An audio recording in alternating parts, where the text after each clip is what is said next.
time corridor.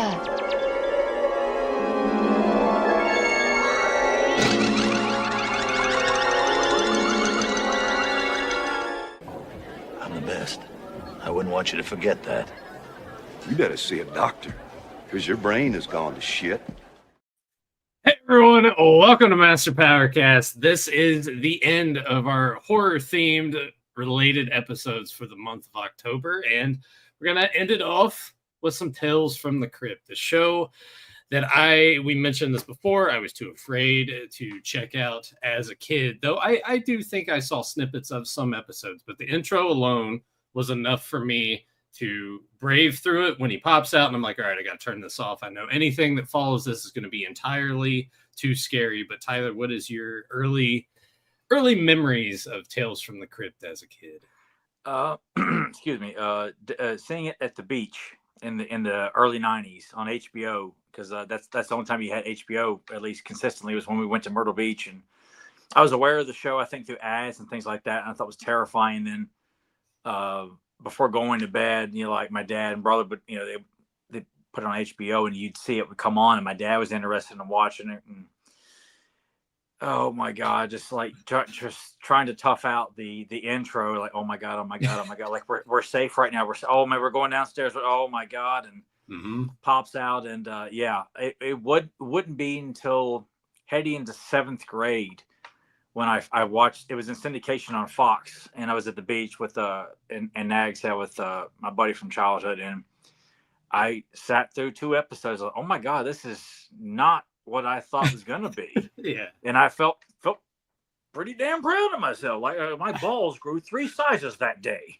I kind of look at it in a similar vein to the episode of Doug, where he's too afraid to watch the monster movie, and he gets to the point and he keeps going away from him, but then when he finally sits down and watches it, he's like, it's not that bad. Look, the zippers on the costume and everything. So I love that episode. So much like you, it was kind of that middle school age where you come around, and same for me. And I'm like, horror movies and horror related shows and things aren't that bad at all. I can tolerate this. Why was I so afraid of it to begin with? But Tales from the Crypt, oddly enough, ran for quite some time, from June '89 to July '96. 93 episodes. Of course, we get 2 movies, Demon Knight and Bordello of Blood, both of which are fantastic. So if you if you haven't watched either of those movies, definitely go and check those out. But this episode in particular, Cutting Cards, season 2, episode 3. So we're pretty early into the show. And what come to find out is a lot of celebrities were chomping at the bit to be on the show, which I found very interesting. But if you just go for yourself and look through just the long list of celebrities that are in pretty much damn near every episode, it's pretty awesome to see the amount of talent in there. I was aware of that as a kid, because I remember seeing, I think it was in Fangoria, one of the magazines, that Arnold was going to direct one of the episodes, and seeing a picture of him, like a publicity still of him next to the Crypt Keeper, I thought, oh my God, like my heroes in the super scary show. I was like, I can't watch this. And then I come to watch it. It's like one of my favorite episodes is the one he directed. It's because it's just a really fun episode. I would just curious to see how that would have been, just Arnold on set directing, because you look at how he is when he's not on screen, how he is when he's just talking normally, and like, is that probably how he was doing?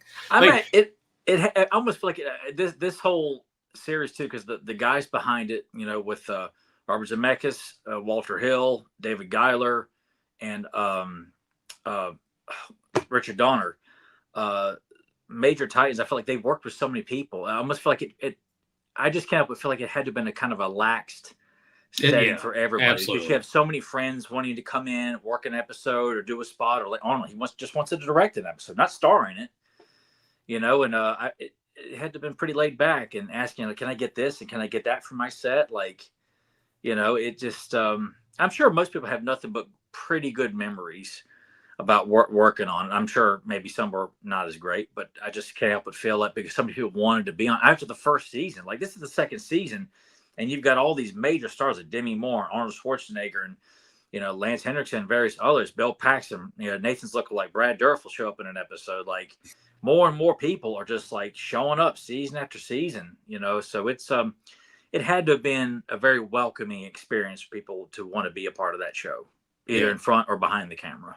Yeah, and the beauty of it too is if you were a kid at some point reading some of these comic tales, a good portion of them, if not all of them, but a decent portion have been that's what they were adapted from. But also the other EC comics, the Haunt of Fear, the Vault of Horror, crime suspense stories, shock suspense stories, and two-fisted tales. So they kind of went all out to adapt. And this one, of course, adapted from a story in Tales from the Crypt, number 30, issue 32. So if you want to look and see how cutting cards went in the comics compared to this, I feel fairly certain, aside from some of the language, that it roughly is the same path. But we have Lance Henriksen as Reno and Kevin Ty as Sam. So Kevin, I know most from Roadhouse, of course. He's Roadhouse royalty. That's what he is. If you're in that movie, you are royalty immediately.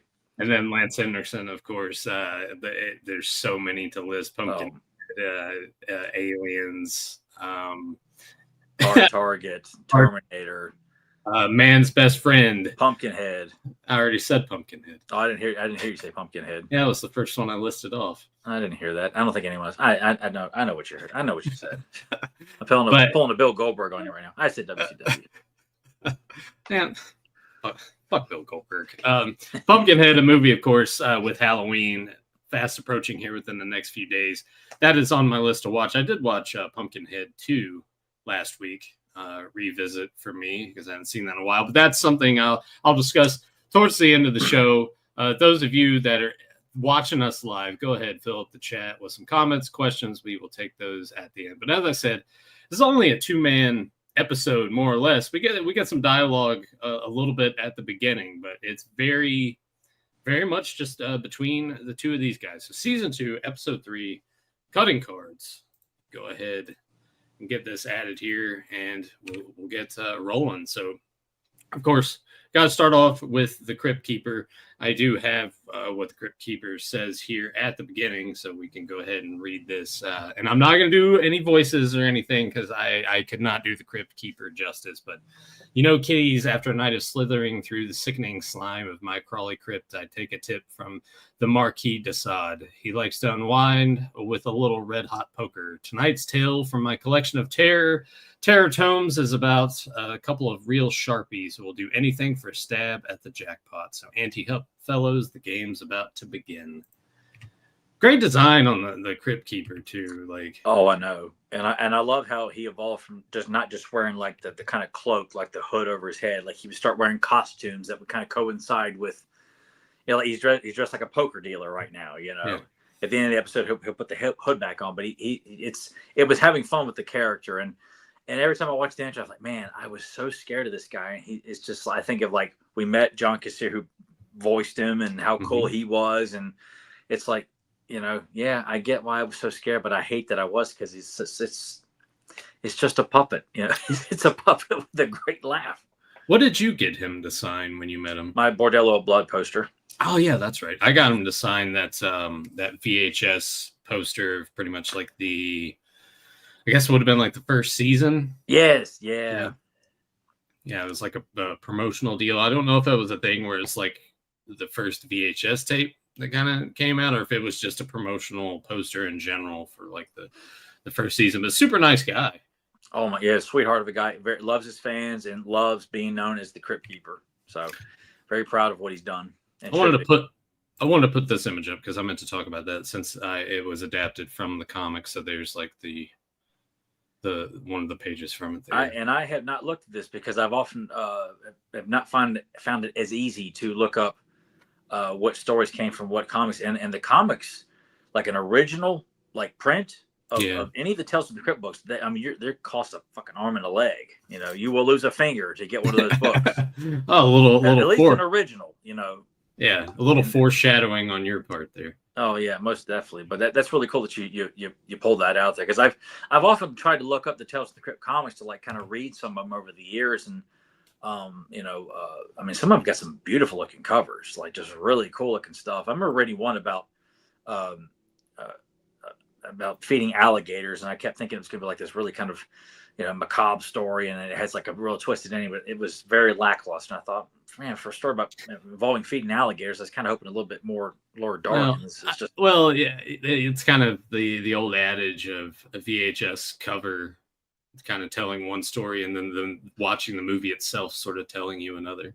very much so. That's what comics and VHS tapes are known for. Sometimes you get lucky with that cover, and other times you're like, man, what the hell is this shit? Yeah, they just suck you in that way. But immediately we're getting credits, getting a good little neon vibe here at night. So we get our title here, Cutting Cards, Lance Anderson, of course, and Kevin Tighe, which if I hadn't have seen the particular parts before I watched the episode, I would have been pleasantly surprised with Kevin showing up and be like, oh, Roadhouse. And then it gets into the thing, I really want to watch Roadhouse. No, you got to wait until after October's over, because I've made it a point that I have watched nothing but horror movies and horror related things, and that's it, and like nothing else really.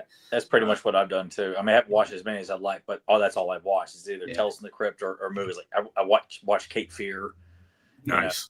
So you've watched other episodes of Tales from the Crypt? I mean, I've rewatched the Switch, which is the Arnold episode, Werewolf Concerto, which is Timothy Dalton as a werewolf, which that's a fun episode. I like that one a lot. And there's some others I've been meaning to sit down and rewatch. There's one with, and I think about the ones that I like. One of the first ones I remember watching was the one with Colin McLaughlin playing an escaped convict. Being chased by a cop and gets handcuffed to the cop who's chasing him, and the cop is dead. Yeah, and he's still trying to make the getaway in the desert. Oh, that's awesome. So that had I remember that one being pretty good. That was one of the first ones I ever saw, and I thought, it's like, okay, I get what the show is about. It's about, twisted, endings, people getting their comeuppance, pretty much. Well, at least you didn't have to see his bare ass or anything. Oh, I figured, we'd bring up Colin McLaughlin. It's going to think about Showgirls. Like, yeah. I guess we should kind of talk about that before we really get into the episode. That you made mention you've been watching Tales from the Crypt, and really the only access to it is episode uploads that are on YouTube, or if you have the DVD set. For whatever reason, I'm assuming it's just licensing issues is the reason that it's not on HBO Max, but it should be. That would have been great. And the DVD set's not expensive. Like I bought it last year. I think I paid like $35 for the complete set. Yeah, I think you can. I would have to check, but I think for the small section that Walmart still has of DVDs, I want to say Tales from the Crypt Complete Series is still there on the current mod that they have. So I have the sets individually when they I picked them all up that way. But after watching this episode, I'll probably bring up one of those sets, or I'll probably just find a playlist on YouTube someone's thrown together and just check out some of the episodes. But as we get through the credits here, and James Horner did the score, which I'm like, and the legend Walter Hill directed. So you've got mad credentials on this 2-man episode. Yeah, which we actually get after director of photography, and then as you stated at the beginning, Richard Donner, Joel Silver. I apologize for forgetting him. He's one of the titans on this. Oh, and then we get our producer. And then, yes, as originally published by William N. Gaines in the comic magazine entitled Tales from the Crypt.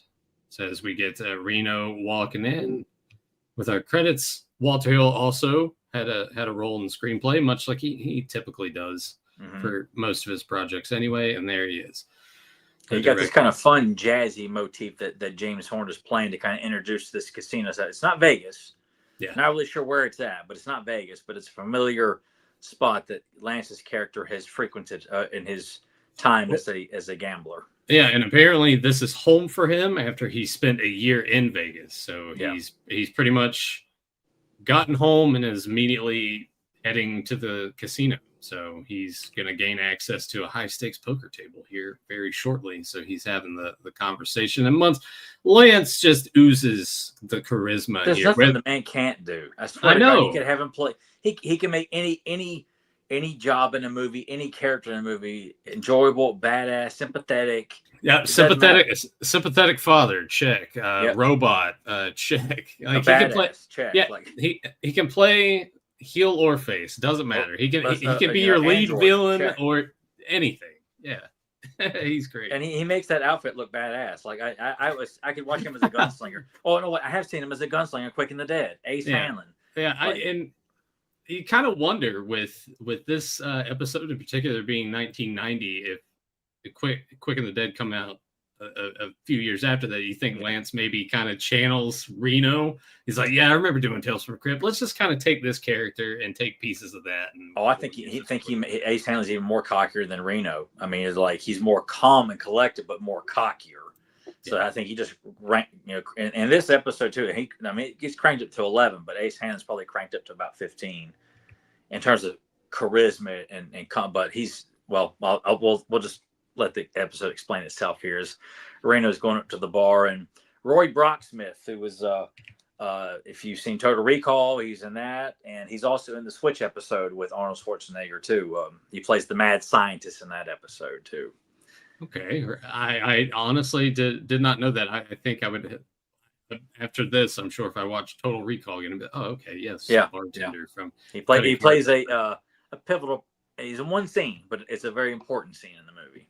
Yes, and this is kind of a pivotal, important scene here for the episode because the bartender lets Reno know about the chip leader, Sam. He's been hanging out, and he's been running everybody out of town.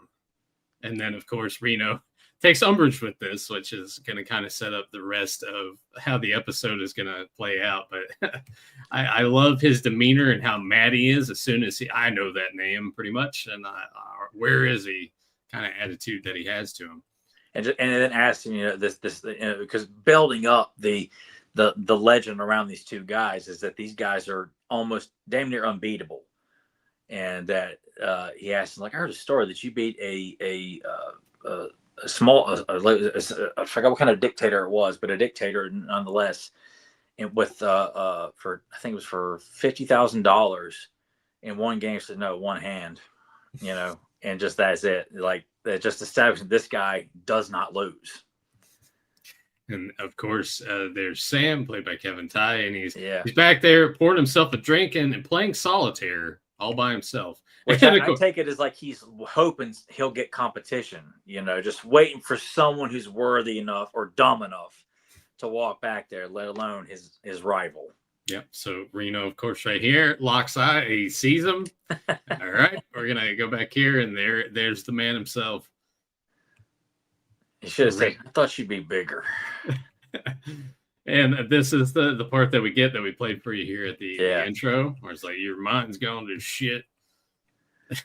And it's setting up the idea that no one comes around or no one comes back there anymore because, Sam's he's been running everybody off. Sam's he's bankrupted everybody and everyone's gone. And then also Reno makes a point too that he's previously won 10 grand from Sam, and Sam had won a Cadillac off of Reno, which he had to explain to his wife. So it's set early on between these two that they, in the dialogue that they're having, that both of them are clearly detached from the reality of any situation, that they are very much just locked into this competitive nature that they have. And it's so much so that it's, as you'll see, will wind up being very destructive to the two of them. Yeah. I mean, they live for the game, the odds, like beating the odds, like that's all they're, and proving and knowing that they've done it. So except to each other, clearly, they have lost to each other, and that's what makes them the kryptonite to each other in this episode. And damn, the banter in this sequence, just the two of them at this table, is so good, setting the stage for what's going to be. You want to get nuts, let's get nuts. and nuts they're gonna get, actually, because boxcar Sam. I just love how he delivers that line. That they decided to play high roller. Or I'm not a gambler. I have nothing about it. I'm not either, so I'm not very well versed in the universe. They just shake the dice up and drop it out, and he's a boxcar Sam. He was like, too bad, and then he shakes him up there too, and. Oh, I'm getting hot because he rolled boxcar also. He's like, you want to fuck with me now? I just love how instantaneous it is with how mad they get at each other. It's crazy. So we Lance decides to up the ante. All right, you want Russian roulette? Just you, me, and the gun. Yeah, out here in the fucking park. Yeah, just like that. There's like, let's not play, blackjack. Let's not play roulette. No, let's go with Russian roulette. So we get some back and forth here. I just absolutely love the faces that Lance is He's making. so intense. Yeah.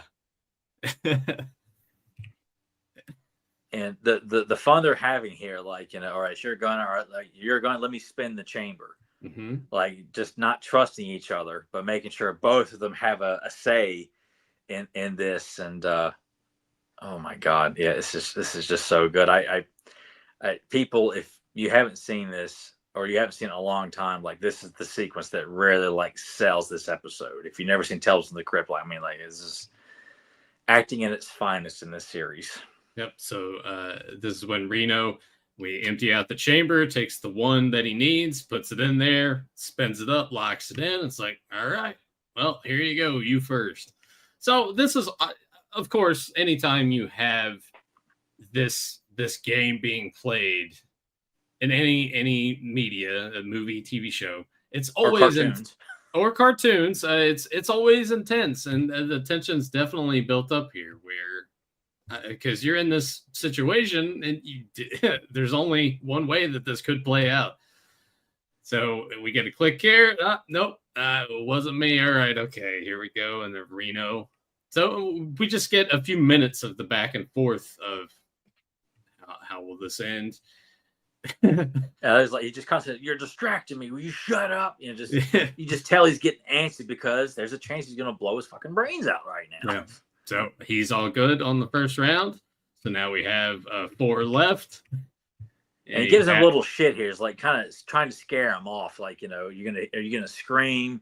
You know, when you see your brain splat all over the place. You know, just really trying to almost maybe see if he'll buckle under the pressure of like, okay, we both missed it. You want to try again? Yep. So here we go. Puts it up, and I mean, just the faces alone really sell the whole thing. And I love this. He's just walking slowly towards him. Like, he's really, again, they're just building up the intensity with each round.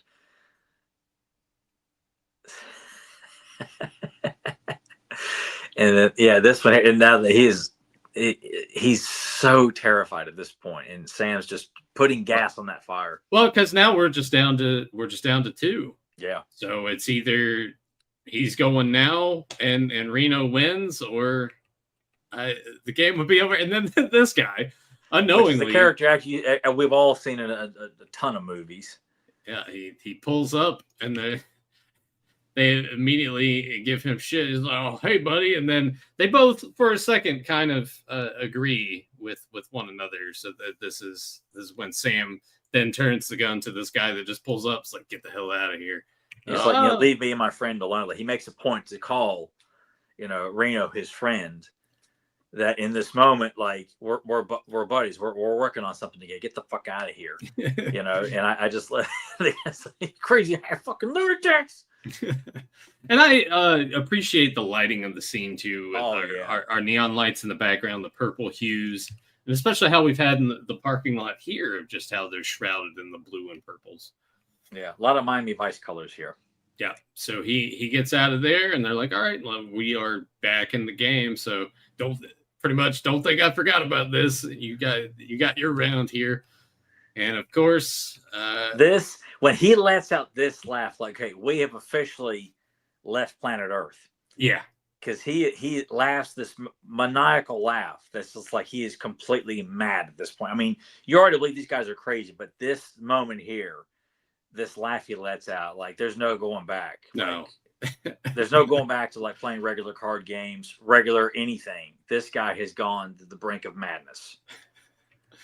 So then this is when they decide you can just, because there's only one chamber left, which means Lance has to pull the trigger on the last one that the bullet has not come out. Yeah, because he's like, "All right, Reno, you've lost." Pretty much. And then this is when you're like, "All right, this is it. There's only the one bullet left. How is this going to go?" And he clicks, and it doesn't go off. And then he's like, "Dummy bullets. I knew you would have sabotaged this. It's like, what you always do." Yeah. You accusing me? You're damn right I am. Yeah, and then that's when Sam's like, maybe it got wet, and he's bullshit. He's like, "Look, it's my go, but you spin the chamber." Like, they both had equal say in this whole bet, and they're still breaking even. And it's not good enough, so they decided to go with chop poker. Yep, chop poker, and then we're gonna have a couple of bodyguards in here as well, And a doctor. Yeah, and a doctor, because they're gonna need it. So the whole thing with this too is it's basically just one hand, like one hand each. There's not really any changing. You can swap your cards out, but you're not betting chips. There's nothing in the pot. Yeah. And they're, of course, trying to psych each other out. I've never played poker a day in my life, but I've watched enough of it, played in movies and TV shows. You try to psych each other out and bluff. And I've never played poker either, but like you, I've seen a decent amount in movies and TV, but also I did get into a small period of time where like the World Series of Poker would be on ESPN2 or something, and I would watch that and just kind of try to pick up on the game. So have a little bit of an understanding about it, but as you said, you and I are both not into gambling, so we don't know much about anything about card games. No, it always looks cool in the movies. I imagine Tyler knows how to play Go Fish, and that's probably about the extent. Maybe a Old Maid. I remember playing that as a kid. I have played spades. I've played rummy. I played rummy not too long ago. So I remember the last time I played rummy was at the beach with the family, and I got so angry because I felt like such an idiot trying to keep up with the rules. I hadn't played since I was a kid, and I was letting my anger, like I was just cussing at the table in front of everybody, and just. I made an ass out of myself about it. How long ago was that? About maybe 3 years ago. Oh, man, that's awesome. I wish I could have seen it.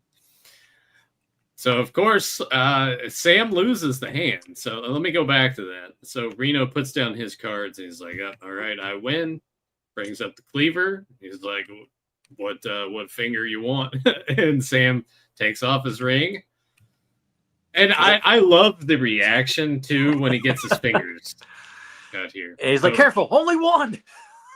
And then wham, there goes the finger.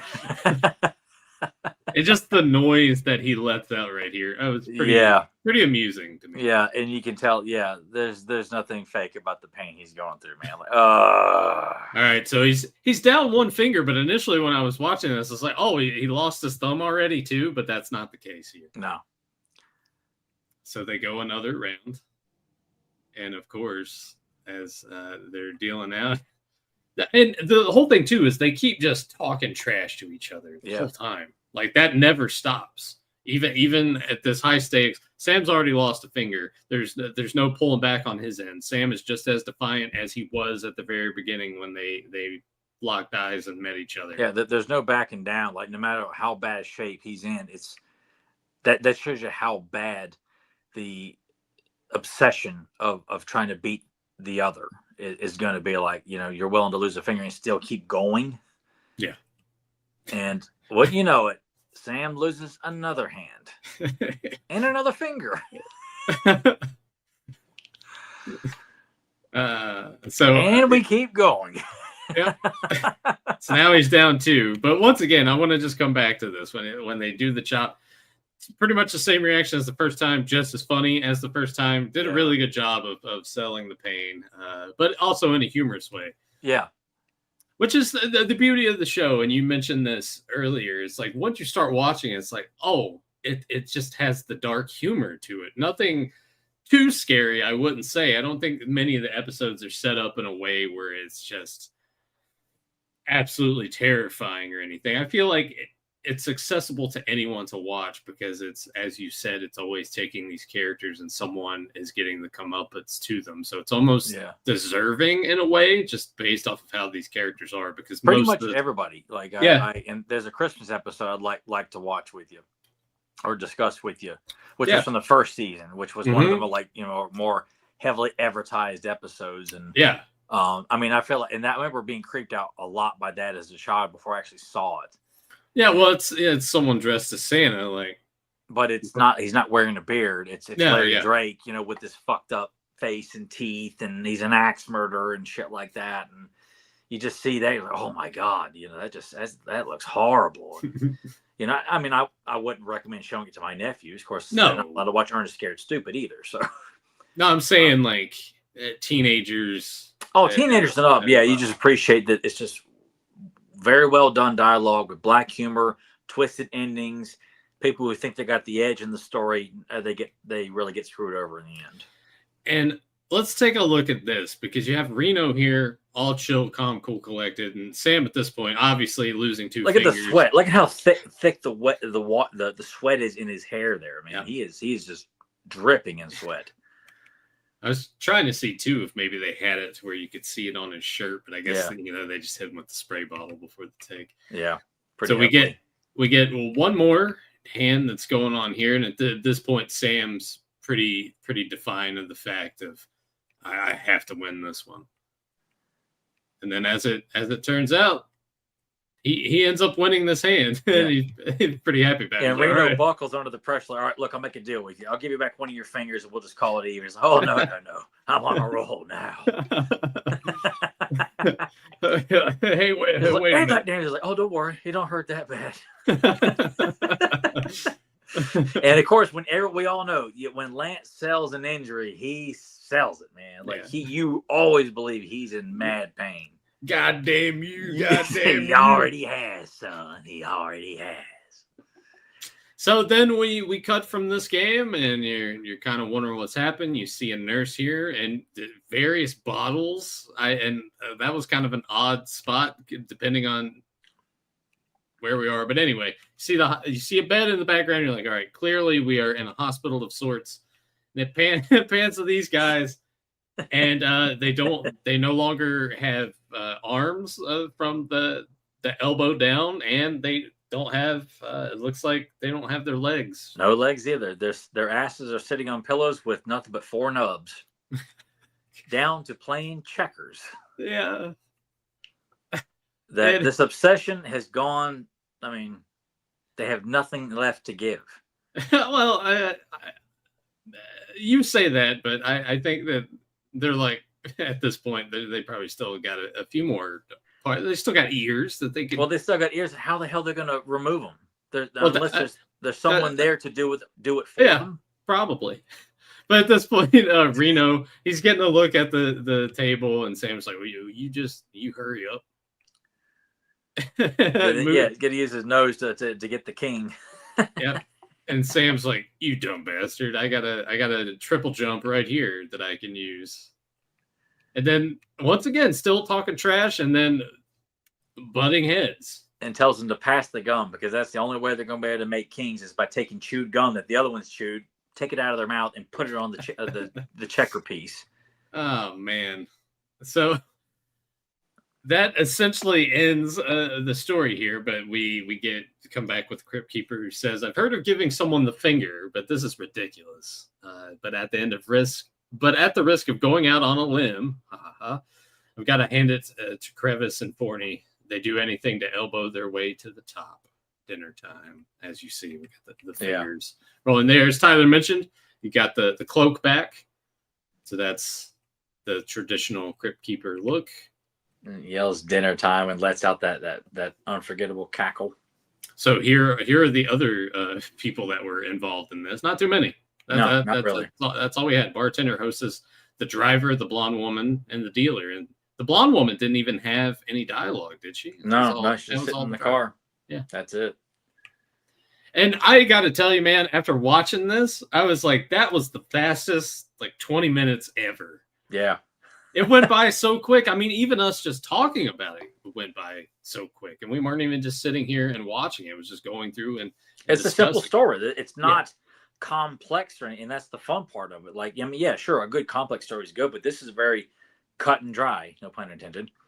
It gets down to it. It's a simple story. It doesn't need to be complex to be this effective, Plus, when you got talents, putting all this together in front of the camera behind it, it's going to be a memorable. And I think this tends to be looked upon by the fans of Tales of the Crypt as one of the best episodes of the entire series.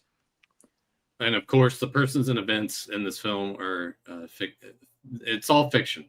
Any similarity to actual persons or events is unintentional. I love how they always had to put that in the credits. And the opening for the show, it was fascinating to see it all done in one shot. Go up through the haunted gate through the fog and the trees and the lightning. Go up to the house, around inside the house, and it's fascinating to know how they did that. I think it's one of the best TV intros, like live action TV intros ever. Absolutely. I mean, there's very few shows that set the mood so intensely with the intro that everyone always remembers the intro. Like no matter what, you may not remember the certain episodes, but you always remember the intro. And I think Tales from the Crypt is definitely one of those. Yeah, and like I said, that was a memory that always stuck out to me. And as far as other episodes of Tales from the Crypt, I think mine primarily lie in season 1 and some of the other where you would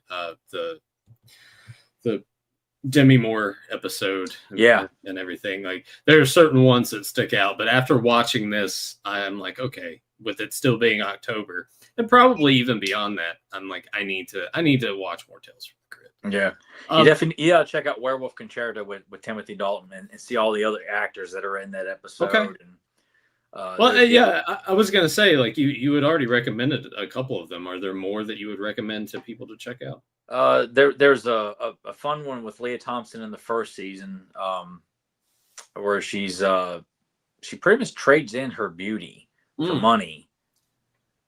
I vaguely remember that one. Like the first season, I watched that first season DVD set. Like I think all of the episodes, if not most of them, because the first season is, I want to say, shorter. I think it's like 5 episodes. Yeah, it's like 5-6 episodes. Yeah. Because in looking at it too, it was showing runtime for episodes. You get the 22-23 minute, but then they also had some that were a little bit longer, that were like 40 minutes. Was that ever the case for some of them, or maybe they doubled up? I don't know. That's just what I saw in the Wikipedia article. Yeah, I think for like all the ones I've watched, I mean they're just under the 30-minute mark. Okay, it could have been one of those things in the later seasons that they're like, let's make these a little bit longer. Yeah, I'm not entirely sure. I haven't watched. I believe there's a shit ton of episodes I still haven't watched, but I have sampled a fair amount. And it's just one of those fun shows to kind of go back. And I still think maybe for Christmas time, if we try and cram in a few extra episodes, maybe covering all through the night, I think is what the name of the Christmas episode with Larry Drake.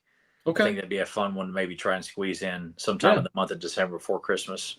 Yeah, let's definitely do that. And that's the fun thing about the genre too. Obviously, if you look in the past, any sort of holiday, I think, has had a horror movie attached to it. Yeah, Easter's not really attached to too many. That doesn't really have. I'm sure there's probably some like low rent shitty movie that came out in the last 10 years with a killer Easter bunny or something that exists, which is like not good bad. It's just bad. Yeah.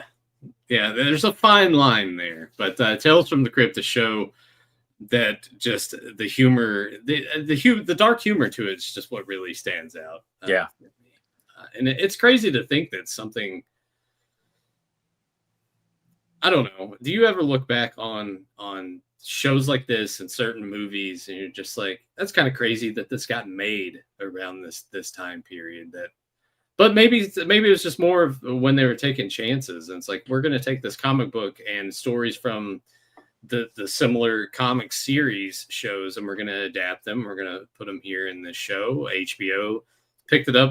Do you think that was kind of a big selling point of it too? Is that, it's on HBO? Because that's when HBO had that thing. It's on HBO. Holy shit! And that continued through the 90s. It's like, you think of Sex and the City, The Sopranos, the Spawn animated show. Like, people looked at these things as, well, this is stuff you're not going to get on regular cable. So people held it in a higher regard. Yeah. But I mean, rightfully so, because I can't really speak for Sex and the City, but all the other shows I just mentioned are very great. I mean, like the Larry Sanders Show, and trying to think some of the others that HBO had at the time. But it was like, you can have language, you can have violence without being cut, you can have nudity if you want to. Like, I mean, you're not going to have like softcore porn on HBO, but still, no, it's like that's for Cinemax and Cinemax. Yeah. Red Shoe Diaries. Yeah. Or Beverly Hills Bordello. But that was definitely one of the biggest selling points. But also, like, having all those guys as producers on this show, like all behind the idea, like all into like, yeah, let's make it, let's do a live action Tales from the Crypt show. Like, I mean, David Guile, Walter Hill, like, I mean, like those guys worked on a lot of great movies. I mean, the Alien franchise, Southern Comfort, Magnificent Seven, The Warriors, and you got Robert Zemeckis of Romancing the Stone and Back to the Future. And, well, and you got to think too, Zemeckis around this time period was he was kind of the standout, and all of the stuff that Zemeckis was putting out, because you're thinking like this comes out 89, we're hitting off the heels of like the end of the Back to the Future movies. Like two comes out that year, then 3 comes out the following year. Yeah, like the stock for these guys is pretty much like at its peak. And Joel Silver's attached to all the legendary action films of the 80s and the early 90s. I mean, he is the producer on the Lethal Weapon franchise, and Richard Donner directed them. Yeah. He's a producer on Predator, Predator 2, Demolition Man. The list goes on and on and on about these great ass-kicking movies Joel Silver's attached to. So, I mean, that's obviously how the project was easily agreed to. All these guys come together. We would love to do this if you give us the money. It's like, all right, everything you guys have been touching is more or less turned to gold. Here you go. And back then too, yeah, with all those guys that clearly have a proven track record wanting to work together, how the hell, why would you not greenlight anything that those guys together would want to do? Let alone a horror series, an anthology series on HBO. Like, you have no limits. Language, nudity, and violence, whatever you want, guys want to do. And they all didn't rely on that, you know. And I'm surprised by this point that this has not been redone. Yeah. Oh God, I don't know I don't think I would want to see a modern day Tales from the Crypt where they're too afraid to actually push the envelope with the content of the stories because upsetting people or something. It would depend on, I guess, where the rights would be and where it would land as a show. Like, would they look at it something if we would prefer to market this towards the teen market and obviously make it not as gory or violent, or its subject matter be not as dark, but then that kind of loses the whole point and purpose of. I almost feel like teenagers, and it may, obviously don't know how all teenagers act today, but I feel like one of the things about this stuff in retro movies is that you were led to believe you're not supposed to watch this stuff. So what teenagers being given a horror show that's meant for them is not really cutting edge and ballsy. Yeah. They're more into seeing something that this is pushing the this is. Well, yeah, because I mean that's the draw. You see this all the time. It would always be an arc used in shows and movies where the kid wants to go see the horror film with his buddies, and the parents like, no, that's too violent. I don't want you going to that. Oh, come on, mom. So yeah, there is that appeal to that, but I think just I don't know the landscape for television in general. I think is way different than how it was back in the day. And we've talked about this before. TV back then had more of a sense of community to it. It's the water cooler talk. Yeah. Like your options. It was appointment television.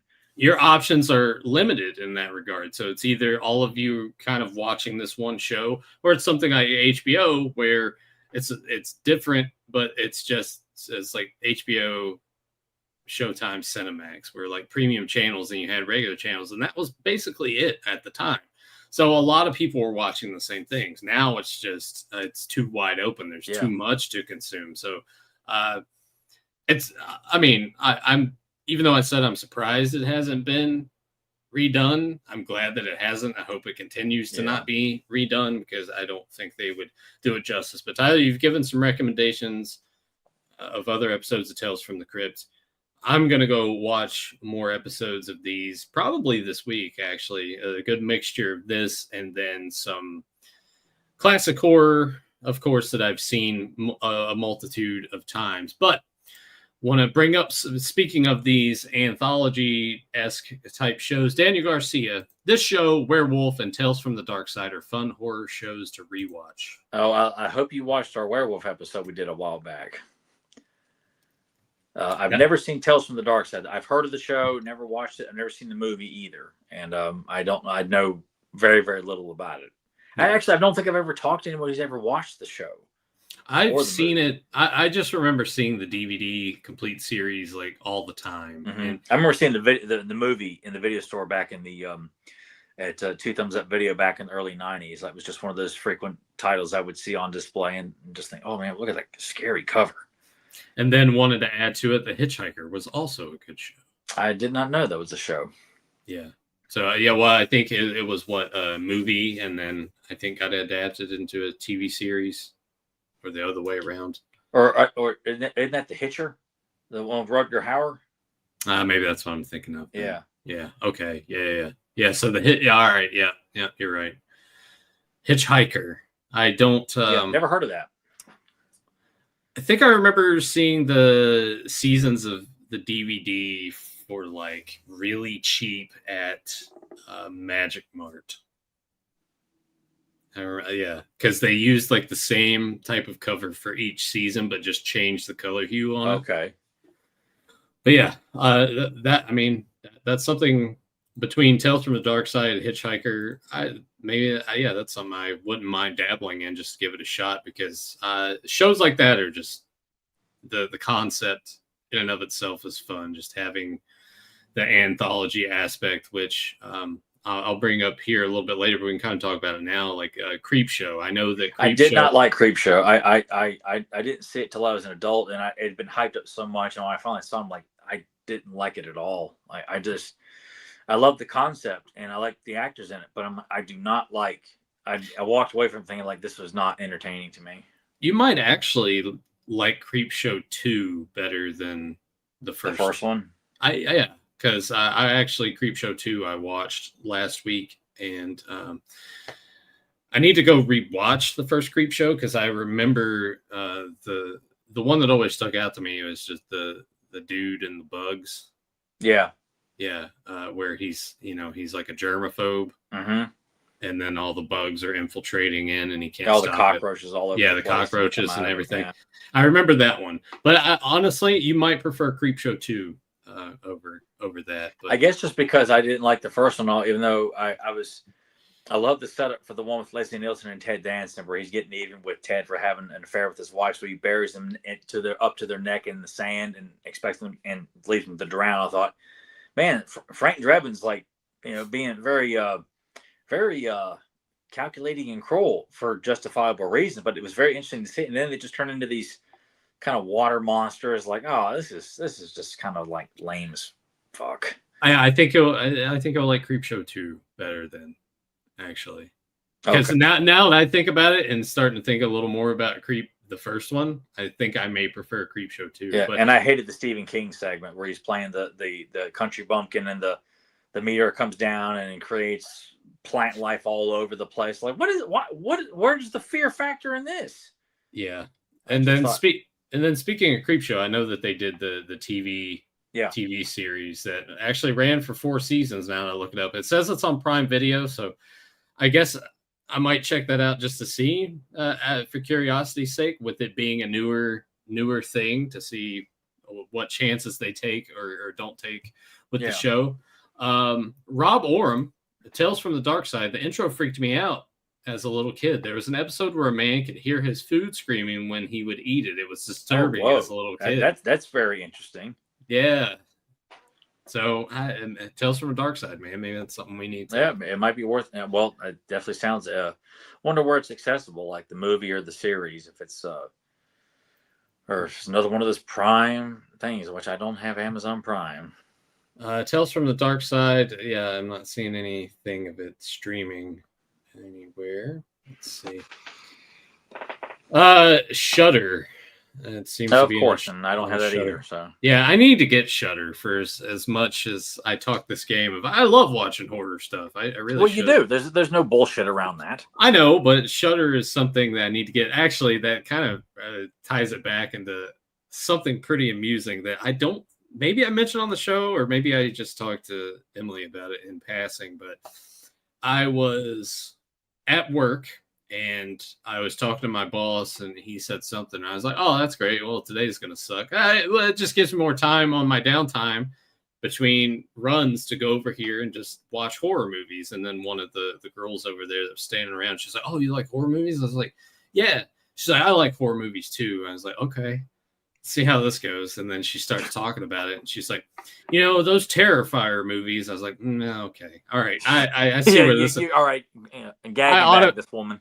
I automatically see where this is going. So she's talking about, it's like, yeah, I watched that first Terrifier, and it didn't do anything for me. I was like, it's cool that you like it. And then she was like, I'm easily jump scared. And then she starts talking about other movies, and those she was like, yeah, those newer Halloween movies. I was like, okay, all right. So was she saying that those were good and they were scary? And I can't at this point. I kind of tuned out. I couldn't remember exactly what she was saying about them. But then I bring up my letterbox. I'm like, yeah, I've been watching horror movies like all month, and I start listing off everything, and she's like, I haven't seen those. I was like, all right, well, yeah, of course you have, because we already know what you are. Yeah, clearly you're a really big horror fan, as you say you are. And I'm like, I don't like it. People want to open up with that. It's like, yeah, I'm really into horror, and then you bring up something, and they don't even know about it, like even in passing. Like, yeah, and both of us have stated multiple times, like, what Tales from the Crypt. Tyler hasn't watched every episode. Obviously, I haven't, but we are aware of the show. So I'm trying to separate that as, it's like if I brought up the original Fright Night to her, she'd be like, I don't know. I'm like, how do you say you like the genre and you're just not even aware? Like, yeah. At least be aware of it. Like, that's why I feel like people I don't care if you haven't watched it yet. Conversations like that. It's like, if you're going to take time to tell someone that they're telling you that they're a big horror nut, or they love comedies, like classic comedies, or old school this, or they're a big baseball fan, or whatever the case may be, and you come up and say, oh, I like that too. And it's like, oh, I remember this. And it's like, okay, you better be ready to carry on a conversation, because, man, it's just like, you just don't walk in thinking that you're like an expert, that you can carry on a conversation, because it's like, that's what you're welcoming. When someone tells you, oh, I like basketball too, like, who's your favorite player? That guy does his commercials, like, silly shit like that. Or like, no, I totally agree with you. Like, what? So who are some of your favorite characters? That guy in the movies, like the doll, the doll, like, get the fuck out of here. yeah, it's like, just be a little aware. I didn't care really. I wasn't asking for much. But I'm like, to me, that's setting up as like someone who wants to have an engaging conversation with you about like something. You're telling me you share the same interests as me, so I'm hoping you're not full of shit, and you can carry on a conversation with me here. Yeah, that you're not just Mr. Modern or Miss Modern, and because that's all you've watched. So it either goes the way of, she mentions that, and I'm immediately like, all right, my expectations have already set in my mind, or I'm divulging too much, and I'm like, oh, okay, clearly now I'm looking like an idiot to them. No, you're not. You know what I mean? Not like, just like oh, okay, all right, well, good talk, I guess, and then walking away. It's well, like, I mean, I've gone through that a lot. When it comes to comics or toys or movies, like, people, like, I think they learn pretty quickly, like, don't open that can of worms with me. Like, if you're wanting to sit there and talk movies with me, you better be willing to talk movies with me. Don't be just sitting and say, I went to the movie last week. Yeah. Yeah, I'm with you. Some more great stuff here from Daniel Garcia. The Wrath from Creep Show 2 is a terrific segment. Tyler, I think you would like Creep Show 2 way more. Isn't there a segment too where they has like this guy with like these creepy long ass ears and a ball cap? He's like hanging out of a window and doing this or something like that too in Creep Show 2? No. What the hell am I thinking of then? I don't know. Watch Mr. Frost with Jeff Goldblum. That one I never heard of that one. I'll have to look it up. Yeah. Well, Jeff Goldblum, that's money in the bank already. So, and that's kind of the beauty of it all. Also, saying Bruiser from George Romero has been overlooked, which I think Bruiser kind of came out towards the end, or was that kind of in between the Dawn and Day? Because I remember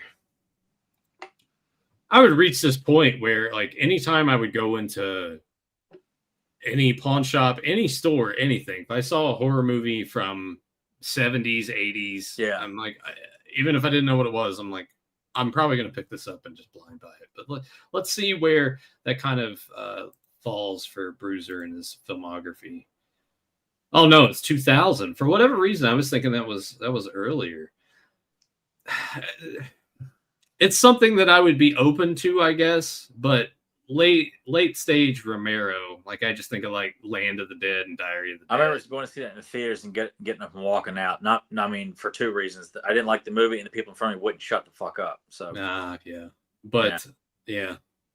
But Monkey Shines is one that I feel never like saw that. I remember seeing it was another staple in the video store. I remember seeing all the time. Yeah, I was afraid of that monkey. Yeah. Well, every cover, all the monster from dolls to, B movies, didn't matter what it was. There was a lot of creepy ass covers. Yeah. There's some I wish I could remember the names of them. I remember the images, but I don't remember the names of them. That I just thought like would see all the time, and most of the video stores, growing up as a kid. Let's look up the Mr. Frost movie because it's from 1990. Horror crime police investigator Detweiler Alan Bates arrests the mysterious Mr. Frost, played by Jeff Goldblum, after finding dozens of murder victims buried at the serial killer's home. Frost becomes mute after his capture. He is then taken to a mental hospital, but the staff is disturbed by his presence. Some caretakers begin to see hellish visions, while others become prone to aggressive fits. Finally, Frost breaks his silence by making a chilling claim about his identity to his doctor, played by Kathy Baker. Kathy Baker, huh? Yeah, she's from Edward Scissorhands and Clean and Sober and the show Picket Fences and a multitude of other stuff. I just wanted to look here into its release. That's kind of, it doesn't have any box office, so I'm assuming this was direct to video, maybe. With Jeff Goldblum, but it does the star. Yeah, but it doesn't say. French filmmaker, released in the Netherlands. This film's been released on DVD. So yeah, while not a hit, Mr. Frost generally well received. Film occasionally appears on television. So yeah, that's a very deep cut. That's probably why we haven't really heard of it. Yeah, it's not something that's discussed that much. So thanks for the recommendation there. Also, some horror anthologies from Daniel Garcia: Tales from the Crypt, Terror Tract, After Midnight, The Mortuary Collection. Tales from the Hood. Did see that. I actually watched Tales from the Hood this week. Did you? Yeah, because it's something I've never watched. I've always been curious about it, and I checked it out, and I was like, that was pretty solid. I love the underlying message that I think holds up just as well today as it did all the way back then in the 90s.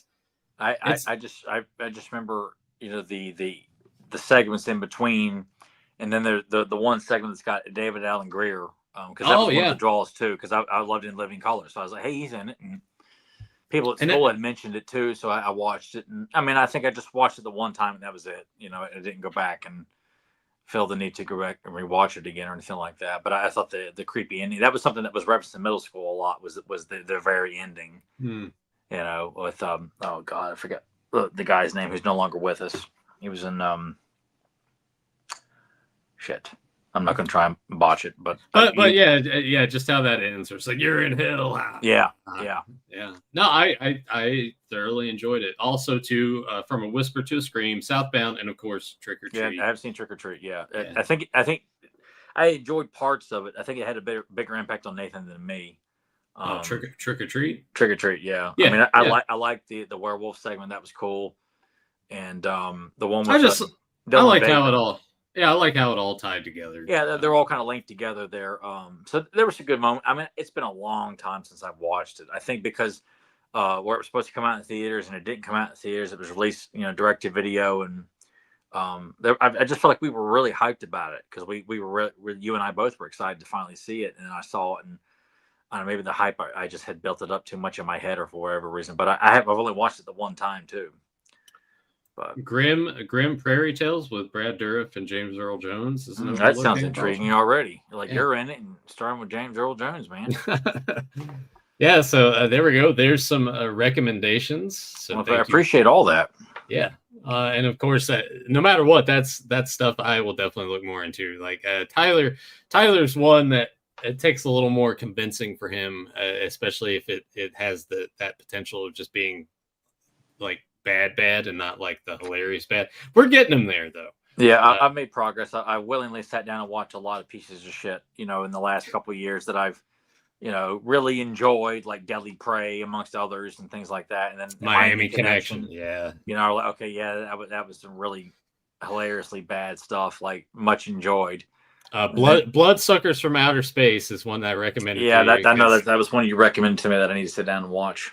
Absolutely hilarious. But I'll move on to the comments that we've gotten on previous episodes. This was one from Terrell White. This was a comment on the Scareglow character spotlight. Once again, chiming into the fact for the Supernaturals line, the weapons glowed in the dark. So we have confirmation that the weapons from Supernaturals. I'm glad that caught attention, because I was I think it is. And these next ones come from our Spinner Rack episode last week from Captain America issue 253, drawn by Hand, saying, I own issue 4 of The Invaders. I wasn't in the Cap until Winter Soldier came along. So the Brubaker run, which is kind of, I agreed with that aspect of it. Like Captain America is someone that I didn't get into, and so I started reading the Brubaker run. The reason I read that run is because I liked what Brubaker did on Daredevil. I was like, well, I like what he did with Daredevil. Let me see what he does with Captain America. I'm getting the Golden Age omnibus for Christmas for Captain America, and I've been reading a lot of Golden Age books lately from Batman, Wonder Woman, and Silver Age Spider-Man. I haven't seen Ernest films in years, and we'll watch Ernest Saves Christmas. So let us know how Ernest holds up for you and how Ernest Saves Christmas turns out here in a couple months, which is kind of crazy to think about. Christmas next month's Thanksgiving. Like, can you believe we get to say that right now? Yeah. Gary Buchanan, I'd love to see you guys cover some wide-eyed Spidey issues from the old McFarlane art if possible. So Tyler's already been noodling on that. Yeah. And we will get a spinner rack with McFarlane Spider-Man to you in the Most future. Definitely. Appreciate that suggestion too. And then Brian Clifton saying, you guys should check out Justice League Dark, the comics and animated movie. And I've watched Justice League Dark and thought it was decent enough for what it was. We're kind of in that weird period though when that came out of just the DC animation being a little more inconsistent. It used to be one of those things that you kind of equate it to like Pixar. It's like, oh, DC's doing a little animated thing because they've built up such goodwill with Batman and Superman, Justice League Unlimited, that when these movies started trickling in, you give benefit of the doubt. And there at the beginning, it was pretty good. Okay. And now it's just, you get some good ones, you get some bad ones. And I just feel like for people, you feel like you don't need to take liberties with something that you're adapting your own stories, and yet you feel the need to take liberties and have bad voice acting. Like I remember Public Enemies and Apocalypse, like Batman, Superman, Apocalypse. I bought both of those. I thought they were okay because the artwork was very similar to Ed McGuinness and Michael Turner. And then after that, I think I bought the the Jason Todd story, the Red Hood story. Like I didn't like it at all. I just hated the voice acting in it. Once you get used to top tier voice acting with all the Batman and Superman animated series and Justice League, you want me to settle for something less? Yeah. And they're going to continue to keep doing it. And not only that, they're going to take the stories that you've read in comic book form and change it up because they can. Yeah. It's like with Killing Joke. Yeah, I was actually just about to bring that up. I was ready to put my fist to the screen, after watching it. I went to the damn theater to see a screening of that, and I was so fucking mad. It's like this. It's like, how do you guys botch this? It's right there. Why'd you do that? Oh God, fuck that movie. But everyone behind the scenes except Mark Hamill and Kevin Conroy. Fuck everyone else. But those are the comments that we had gotten on some previous episodes. I want to encourage all of you, leave a comment down below on this one. We'll read it on our next episode. Some more recommendations from Daniel Garcia. Body Parts with Jeff Fahey is good. I remember seeing the I've cover. Heard of that. Yeah. I've heard of it. Yeah, I've never saw it, but I like Jeff Fahey. And then Husk, Scarecrows, Dead and Buried, and Dead Birds deserve a bigger audience. Scarecrows is pretty fun. It's been a long time. Any of those. It's a long time since I watched it. Scarecrows is basically these bank robbers have accomplished this mission, and I think like either their vehicle breaks down or they decide that they want to hide, and they go to like this secluded barn and farm, and there's a scarecrow there, and it turns out that it's like alive. And was that a straight to video movie?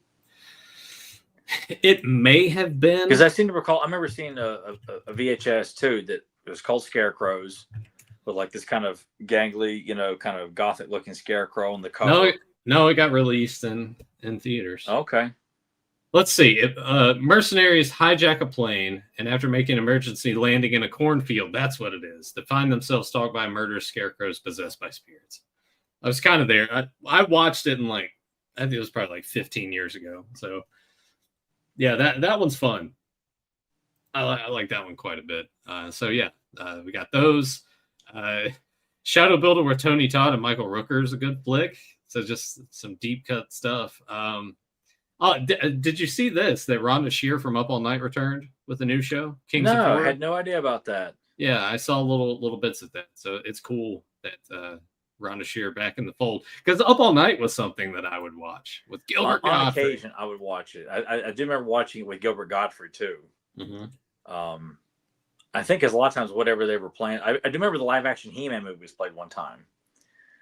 And of course, when it's so late at night, I'm dead tired. I'm like, I know the movie, but a lot of times it's still cool to see it on TV and just to see, if they had anything cool to say about it. I don't remember anyone shitting on it or anything like that. Like trying to say, "Oh, this is a stupid piece of shit. You sword and mask and." No, where's Battle Cat and Orko? Up All Night would be something that I loved having that on. Same thing with Joe Bob Briggs. Oh yeah, Joe Bob Monster Vision. Yeah, I would at least be able to catch like the first movie he would play and stay up barely enough to like start the second film. Like, I'm out. I wish more stuff like that would be on television. It's great that Joe Bob's got the last drive-in that he has. Yeah. Also on Shudder, which is kind of another incentive for me to just that would be one. Yeah. But it's cool to be able to look up all the old Monster Vision like segments on YouTube. You can watch all his segments talking about the Friday the 13th marathon or Jaws 2 or Conan the Barbarian. Like he covered so many movies during that time. It was a lot of fun that time. Yeah. Splinter is a pulse-pounding horror ride, and then in Up All Night, I discovered the Video Dead, the Zero Boys, Night of the Comic, Night of the Demons, and Spookies. So yeah, it's cool that they. I've heard of obviously Night of the Demons, and I've heard of Spookies, and I think I saw Spookies 2, if there is a Spookies 2 on TV back in the early '90s. I'm pretty sure there is a Spookies. Yeah, 2. And I remember feeling kind of confident. Of course, my mom was watching it with me and at my granddaddy's house, and no Spookies 2. Okay, I guess it was just Spookies then I saw on the USA Network. Spookies 2 is in the works, though, apparently. Well, what the hell did I see then? God. I don't know.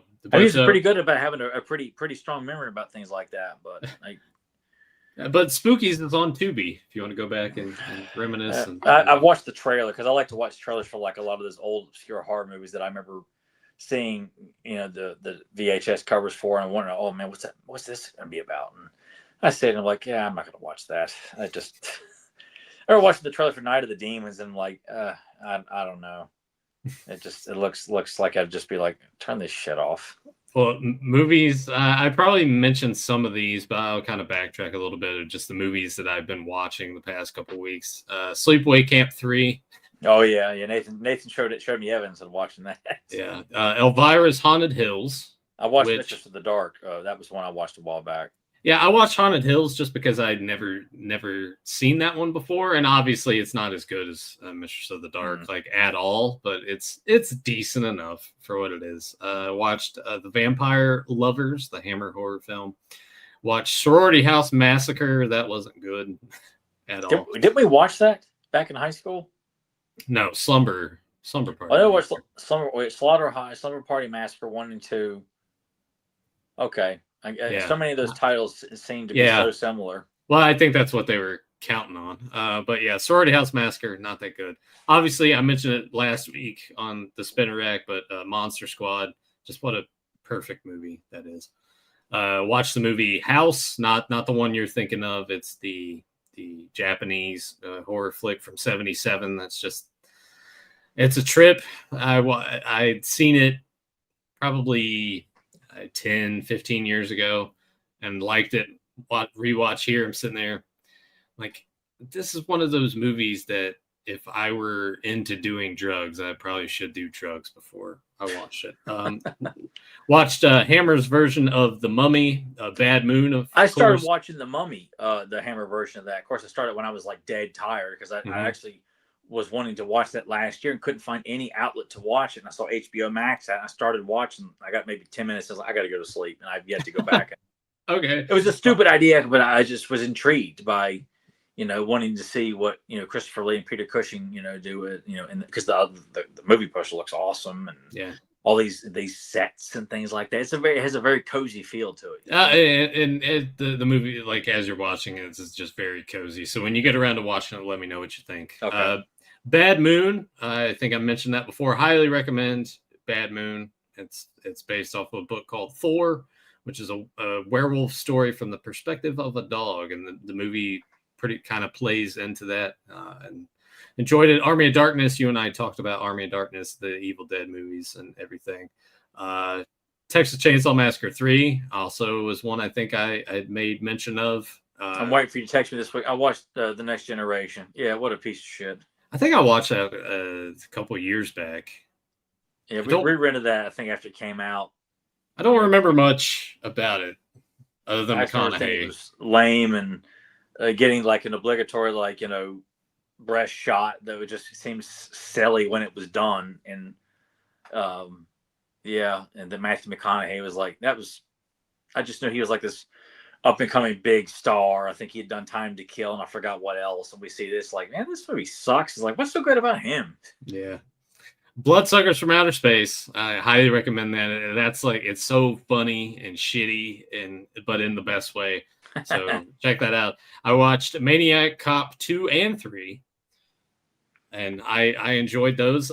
Part of me kind of prefers Maniac Cop 3 over 2. Is Robert Zadar in both of those, or all three of those? Yeah. Robert Zadar is in all 3, and then Robert Davi is in 2 and 3. Davi his role isn't as big in 2, but it kind of like it leads. I knew he was in one of them. I didn't know he was in 2 of them though. Yeah. So smaller role in part 2, but that character carries on to be like the main guy in 3. And he should have been given a better career, man. Like he should have been like a leading man in a lot of stuff, either as a leading villain or I just feel like his charisma, whether he's playing like this shady like strip club owner, and Showgirls, or playing one of the Fratellis, or playing a Bond villain in License to Kill. Like, God, there's another guy that can do anything. Mm-hmm. No, I agree. In Maniac Cop 3, he's just that downbeaten cop, with the, as you said, the charisma is just using out of it. He's awesome. Like this. Yeah. So cool, man. He's so cool. Pumpkinhead 2, Blood Wings. How was it? You revisiting that? I felt the same way about it as I did when I watched it years prior. Like, I don't think it's as shitty as everyone makes it out to be. Like, yeah, it's bad, but I enjoyed it for what it was. Like, it's funny to me. Like, it's just goofy fun. Like, it's a good movie to put on and just laugh at. But it's not shitty. Like, I wasn't bored. Like, it's shitty, but it's not shitty. Like, I had fun with it. Tales from the Hood that we talked about, and Creep Show 2, because I was kind of feeling in an anthology mood. And then much like Bloodsuckers from Outer Space, I think, and Bad Moon, one of the other biggest surprises I've had in watching horror films this entire month, Death by Temptation, that came out in 1990. It was released by Troma, and the way that the trailers are cut, because I was talking to Tom, I was like, have you seen this movie? Do you own this movie? He's like, no, I'll have to check it out. And then he watched the trailer, and he's like, oh, this looks horrible. And then I went and I watched the trailer that they cut for it, and I was like, I don't think that this really does it justice. I think it's better than this. And it's essentially this, it pretty much all takes place mostly at a bar. And it's this woman that's there, and she's like a succubus. So she's taking these guys home, and they never come back. And there's this other guy that's always just trying to hit on these other women, and he's doing a poor job of it. But the basis, like the reason he's doing it is because it gets revealed later that he's been kind of tracking her. At the same token of this, I'm trying to think. So the story takes place in New York. So then it cuts back to North Carolina, and it kind of follows the story of this boy who grows up to be he's going to become this priest, but he wants to go and stay with his old friend who's moved up to New York so he can kind of like find himself and decide if this is what he really wants to do. So then him and his friend get caught up in the underlying like succubus woman is taking these men home and killing them kind of thing. Really interesting and shot in a really fun, cool way. And the director of it, his name is James Bond III, if you can believe that or not. But he actually plays the main character of Joel, and his acting isn't so he directs and stars. Yeah, isn't the best. But Kadeem Hardison, who plays Kay, A Different World. Like if you saw a picture of him, you would probably be like that guy. Earlier. Which character did he play in A Different World? I don't know the character name of it. I'll bring up a picture of him. But I was pleasantly surprised by that, and I was like, I love it. I need to get the Blu-ray of this. So hopefully, if Tom watches it, he'll end up liking it too. And then that says a lot, though. He's like, this is horrible. And then I watched Ginger Snaps because I'd never seen it before, the Canadian film from 2000. And if they would have trimmed like 20 minutes off of that, I probably would have liked it a lot more. I like the premise of it, but the execution in and of itself, I'm like, you probably could have changed this and changed that, and it definitely would have.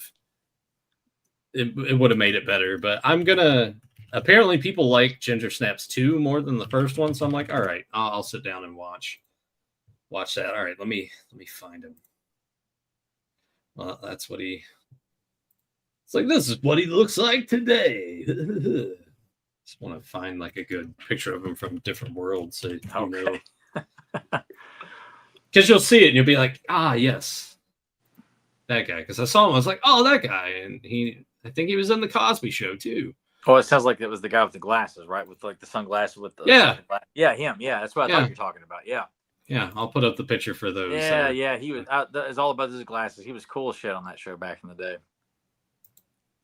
I mean, he's cool as shit in this movie too. So I highly recommend people check that out. That's also on Prime Video to stream if you got Prime, which Tyler does not. No, I feel like all the streaming services I'm paying for, Nathan's always telling me, hey, check this out. I don't have that. I can't watch it. Like, what the hell's the point of having the streaming service? You can't watch shit. Yeah. What do you have right now? Paramount, HBO, Disney, and Netflix. When it comes to the horror genre, Prime Video seems to be, because that's where I've watched the vast majority of it. Yeah. Peacock surprisingly has kind of a decent. I had that for a while, and I can't. I almost feel like if I want to have all these streaming services, I might as well just have damn cable. Yeah. You know, it's just like, but cable tells you what you can watch right now. Where streaming service, you can decide what you want to watch. You know, no commercials and all that crap. But I'm like, I don't want to buy any more streaming services. I barely use the ones that I already have right now. Yeah. There are some, like right now, I haven't really been using Paramount that much. I haven't either. I have no interest in watching Tulsa King season 3 because the last 2 seasons, like, this is not a very ballsy show about the mob. Like you're talking like you're going to be a very serious mob show. Like there's no threat. There's no threat to Stallone's character at all. I haven't even. I think I started season 2 and haven't finished. I finished them. Like, you guys are afraid to push the envelope with this show. Like this isn't a mob show at all. Like, it's a very pussified show, and Stallone's good in it, but everything around him is like, well, we got that done. Like, that's it. Like, you guys are hyping this up and pretending that these guys are all threatening. They're going to do this and do that. They don't do shit. Yeah. Where's the stakes? Why should I be invested when it's just kind of like, well, we got it all taken care of. On to the next season. On to the next one. Like, so I just like, I'm not watching season 3 unless by some sheer miracle they say season 3 buries the first 2. I'm not interested. And I love Stallone. I'll watch anything he's in, but it's like, dude, come on. It's like that Taylor Sheridan guy. Like, you're writing this shit. You ain't got no balls as a writer to actually, if you're going to like have people, a mob show, people are supposed to die. They're Yeah. not supposed to get like a shoulder wound, or they get scared, and that's the extent of it. There's no comeuppance. There's no stakes. Yeah, Like they need some. there's no immediate loss. Oh my God! Like I can't believe that happened. You don't feel that way at all during Tulsa King. I mean, the end of season 1, you're building up this big fight between this rival biker gang. Mm-hmm. No, they take care of him pretty easily. Nothing really happens. Season 2, the I think Japanese mob are in bed with one of the the bad guy, the guy who played the shitty version of M. Bison in the Chun-Li movie. That's pretty much wrapped up pretty easily. No big deal. Everything's taken care of. All right, so I won't jump back into that then. Yeah, I'm just like, you guys just stick to making Yellowstones and all the the cowboy horses and bullshit. Or as my dad calls it, Yellowstone. Yellowstone, yeah. I'm not interested in any of this drama about ranches and bullshit. Just stick to that.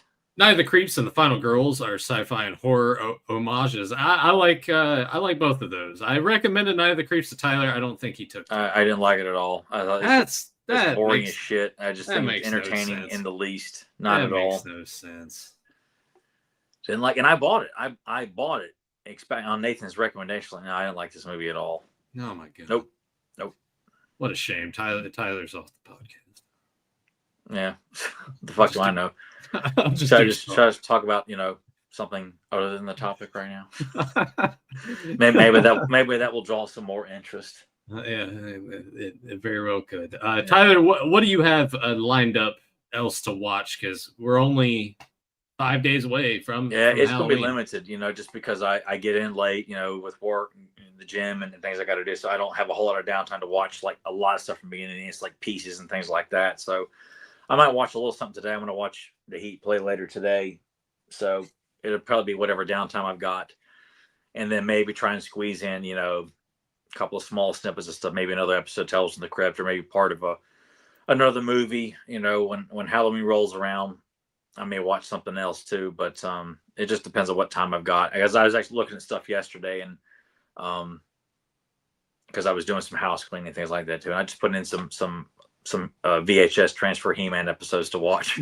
That's fair. Yeah, that's just what I was in the mood for, to at least have playing in the background while I was doing stuff. Because I'll sit there just stare at me, like, I'm in the mood. What am I going to watch? What am I going to watch? And, but that's kind of been the terrible thing. I've been on the apps, and I'm just like, when I'm at work, I'm on my phone, and I'm just cycling through. I'm like, what's that like? And I click on it, read the synopsis, and like, that's kind of sounds okay. Maybe I'll add it to the list. I wouldn't mind trying to watch The Shining. Okay. Yeah, because we tried watching that a couple weeks ago, and then the HBO app kept fucking up, so that pretty much killed that. But having started, I was like, I'd really like to watch that. Getting because it's been a little while since I've watched that. It's just kind of whatever I'm in the mood for. Like I really wanted to watch Cape Fear, so I made sure I watched that, because there was a stretch where I was watching it every Halloween. Every October I was watching Cape Fear. I just found it's just a very entertaining movie, even though the ending, and I never really felt this way until watching the ending, just drags. It's like it goes on and on and on, like everything up to the boathouse. And we're talking about the remake here for people. Yeah, the remake, not the original. Yeah, the remake, and it's so great up to that point, and it just goes on and on to the point where, like, you guys need to wrap this thing up. Like, Scorsese should have cut at least 10-15 minutes out of that climax. Yeah, it just keeps going, but everything up to that point is wonderful. Joe Don Baker as a private eye in the movie, drinking Pepto-Bismol with, I think, Jim Beam or something like that, and it's just so good. And De Niro's just having this big fat ass stogie that he's constantly got in his mouth all the time. Did Emily make you watch the Cape Fear spoof the Simpsons did? I don't recall seeing that one when I was. It's not a Treehouse of Horror. It's a separate episode. But I just. Oh no! All right, yeah, no. Then I haven't okay. Because all I've watched were like those first 8 episodes of Treehouse of Horror. I enjoyed those. Yeah. Because I'm not a big Simpsons guy, really, but those Treehouse episodes are a lot of fun. Yeah. They were great up until they spoofed I Know What You Did Last Summer, and that's when I pretty much turned my back on the Simpsons like that season. I was like, this sucks, and this Trails of Horror sucks, and I'm like, you know, Man, what, so I must be coming up on that then, because that came out in what, 97? Yeah. Like, So, I guess, yeah, because I know the summer came out earlier that year, and then they spooked it like that in October. Oh, and, well, and I think for whatever reason, I just like, this is not holding up to the standards, and it wasn't too long after that I was like, I'm done with the show. I watched it religiously and faithfully for so long, and just the quality just dropped, and people just continue to stick with it. You know. Yeah. Oh well. That's right. I had a lot of fond memories of watching it back then, though. Yeah, I could see why, because just a lot of that stuff pretty snappy, well written. Oh yeah, I mean a lot of great jokes that just they don't linger on like Family Guy would do. It's like, look, it's funny, and it keeps going and going and going and going. Isn't this funny? No, it's not. Fuck you, Seth Marlin. You suck. Stay away from Naked Gun, asshole.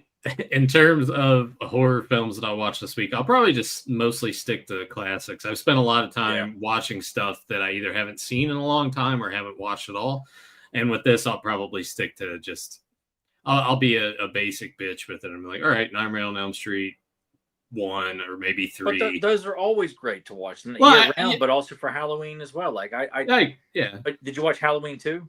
No, what I'm going to do is I'm going to watch Halloween and Halloween 2 back to back. And I want to watch Halloween 3 again too. Yeah, I know it's playing over at the mall like Halloween night. Part of me was like, it'd be awesome to go see that, but then I have to go and crack skulls. Like, do I really want to go do that on Halloween night? Yeah, that's kind of the toughest thing now. After the experiences that you've had lately, I was like, oh yeah, Creature from the Black Lagoon's playing today. Do I want to go see it? In theory, yes, but I'm like, who's going to be there and ruin the experience? Yeah, who's going to go there and like, oh, this is funny. It's black and white. It's the guy in a suit. You know, like a bunch of fucking Seth Rogans in the theater. Have you watched Troll 2, Tyler? No, and everyone people have told me about him. Like, God, please, you. I know. You, I'm sure Tom. You don't piss on hospitality. I've seen snippets of it, but I've just never sat down. I remember seeing it to rent in the video store too. Daniel Garcia, you've given some great recommendations and stuff that we've watched before we haven't seen, but I don't know. Frequency with Dennis Quaid, I don't think I can go there. I'm not a Dennis Quaid fan at all. Yeah, Dennis Quaid kind of sucks. Yeah, I didn't like him in Dragonheart. Jaws 3 sucks. You know, Student Bodies, I want to say I watched a couple years ago. I can't remember much about it. Actually, not. You're saying like horror spoof. I'm like, yeah, there were bits in it. I'll look, because I'm pretty sure I did watch it and log it, and I think I kind of mostly enjoyed it for what it was. Let's see, Student Bodies. No, I didn't. I didn't log it, so maybe I didn't. I don't know. That's something I'll add it to the list, and then Phantasm 2. I actually right before October watched Phantasm 2, 3, and 4. I like those movies. I know they're not for everyone, and I've just seen pieces. I've never really been that drawn to like want to sit down and watch them. I guess when I see what they're about, I'm like, I guess I'm just, you know, I have my what you call it? Well, my overly nitpicky mentality with movies, and sometimes I look at that and like, I don't get I don't see the intrigue here with that. But it's got a big fan following. And Angus Grimm was a big ass old man. Like seeing him at Mad Monster, like he was a big dude. Yeah, but yeah, I like them for what they were. Like I said, it's not everyone's cup of tea. Yeah. Like it just gets, especially with 4. By that point, you think about the Friday the 13th movies, how they would play like that last 10 minutes at the beginning of the next movie. Oh yeah. Yeah. It's a lot of that in part 4, where it's just reusing a lot because the budget was pretty much non-existent. They're just reusing a lot of clips from the other movies when they're backtracking and stuff. But yeah, Phantasms, I like it. Still like Vampires and Fright Night. Hell yeah. Fuck yeah, dude. Yeah. Two of the greatest. Fright Night is the greatest vampire movie of all time. And I'd probably put Vampires probably number 2, number 3.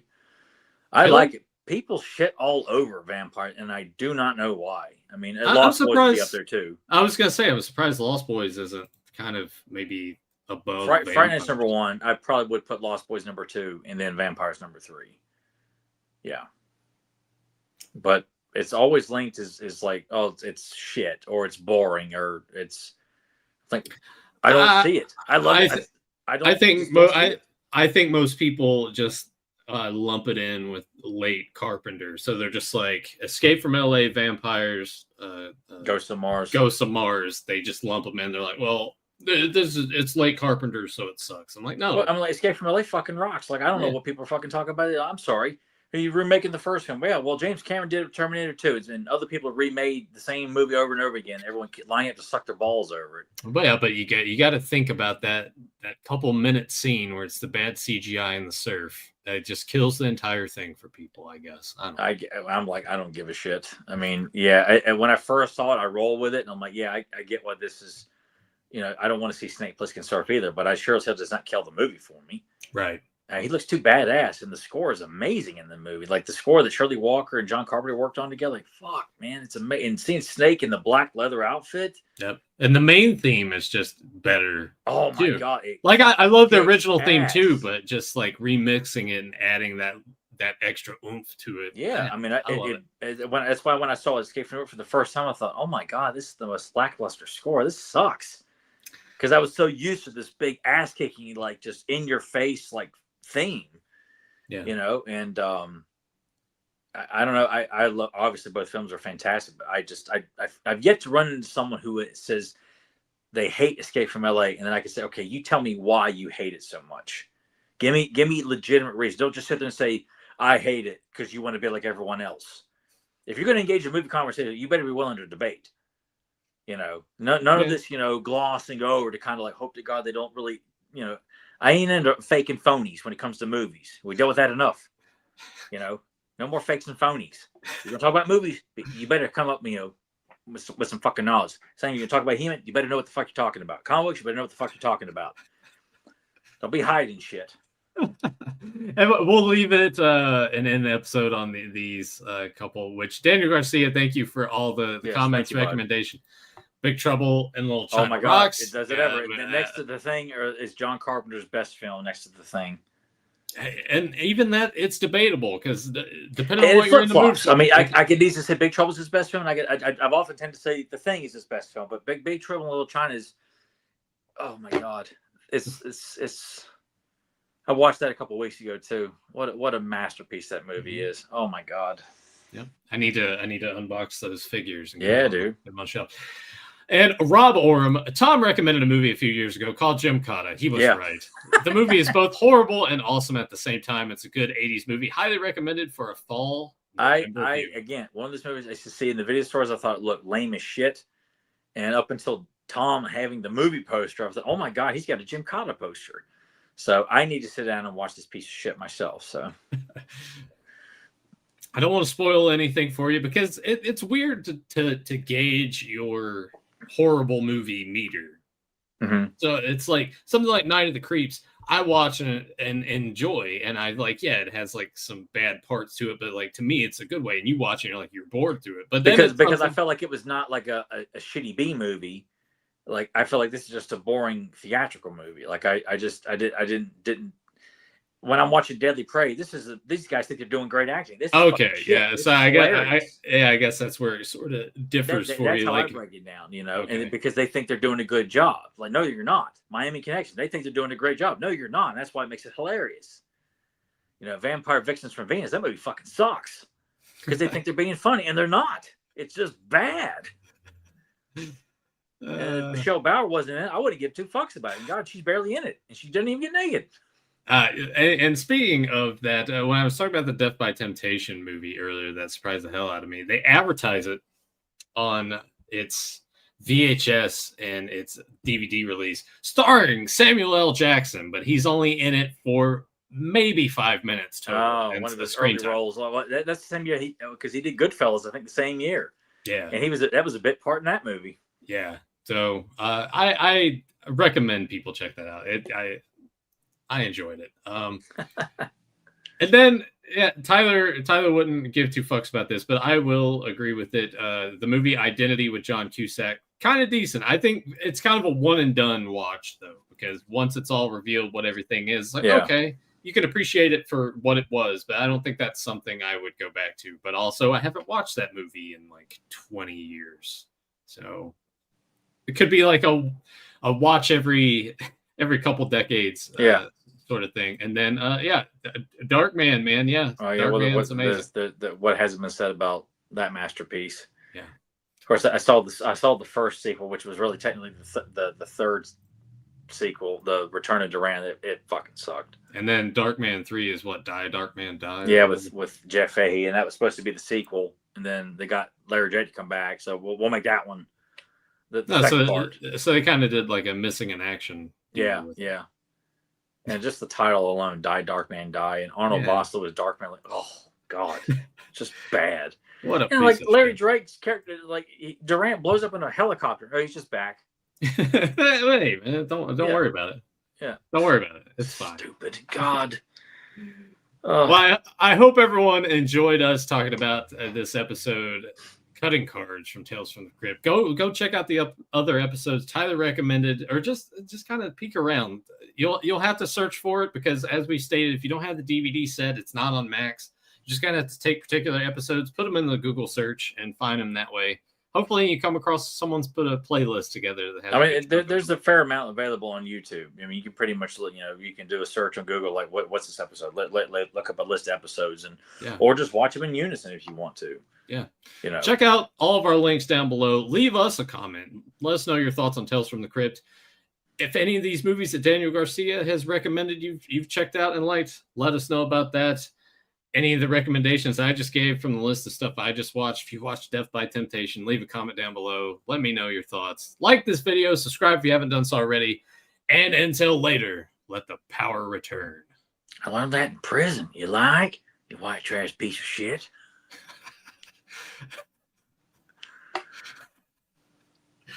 I don't know. I know you don't know. One thing too, but before we totally get out here, that I didn't stress before the little closing bit is next week, of course, we return back to Master Universe topics. Yes. We'll be tier listing a wave of card backs for you all, and we may or may not have a special guest with us, so we'll see how that turns out. But back to Master Universe starting next week, and we got a long list of topics that will be coming your way, so we'll mix it up, but for the most part, it's going to be full He-Man for a long time. Yeah. So if this hasn't really been much of your thing, I have no interest in the scary horror elements of the show. Just know that next week we're back to business. We're back to business, and we thank all of you all for watching these episodes here in October. But yeah, Tyler, I don't know what that quote is. Can you give me a hint? Well, he's the line that's being said is being said to Joe Don Baker. Is this going to be was it Final Justice? No, but that's a good guess. It's another Joe Don Baker Mystery Science Theater movie. No, there is, but that's not what I'm quoting. Mitchell was the other one that they spoofed. Oh boy. Well, not that. What else was Joe Don Baker fucking in? Because I mostly just think of Mitchell and Final Justice anytime Joe Don Baker's name is brought up. I don't know. Well, you're going to feel like a real horse's ass. Yeah, probably. Go ahead. I even talked about it on the podcast and mentioned he was in it. My brain's... People, when I'm talking, Nathan's just like... Well, sometimes... Nathan's just waiting for his turn to talk. Yeah, that's what it is. It's Cape Fear. Oh, okay. Yeah. No, because when you're saying Joe Don Baker, see, and I went to... And I wasn't thinking about... You get do your verse.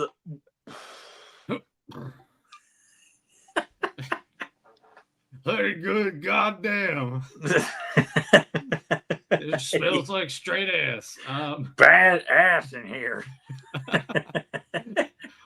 But no, you were doing that. My mind went to Mr. Science Theater, and then like we were talking about, I was with you on the Cape Fear stuff, but I detached you and Joe Don Baker from the Cape Fear thing. Oh yeah. If I was gonna do Final Justice, I probably went Alfredo sauce or something. Yeah. I could only get my sausage fingers around the gun. Oh no, I'm getting aroused.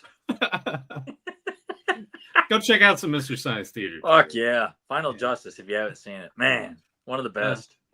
Well, I once again failed to get Tyler's movie quote, but can you guess what this movie's from? Thanks for watching, everyone. Thanks for your time. Don't try again.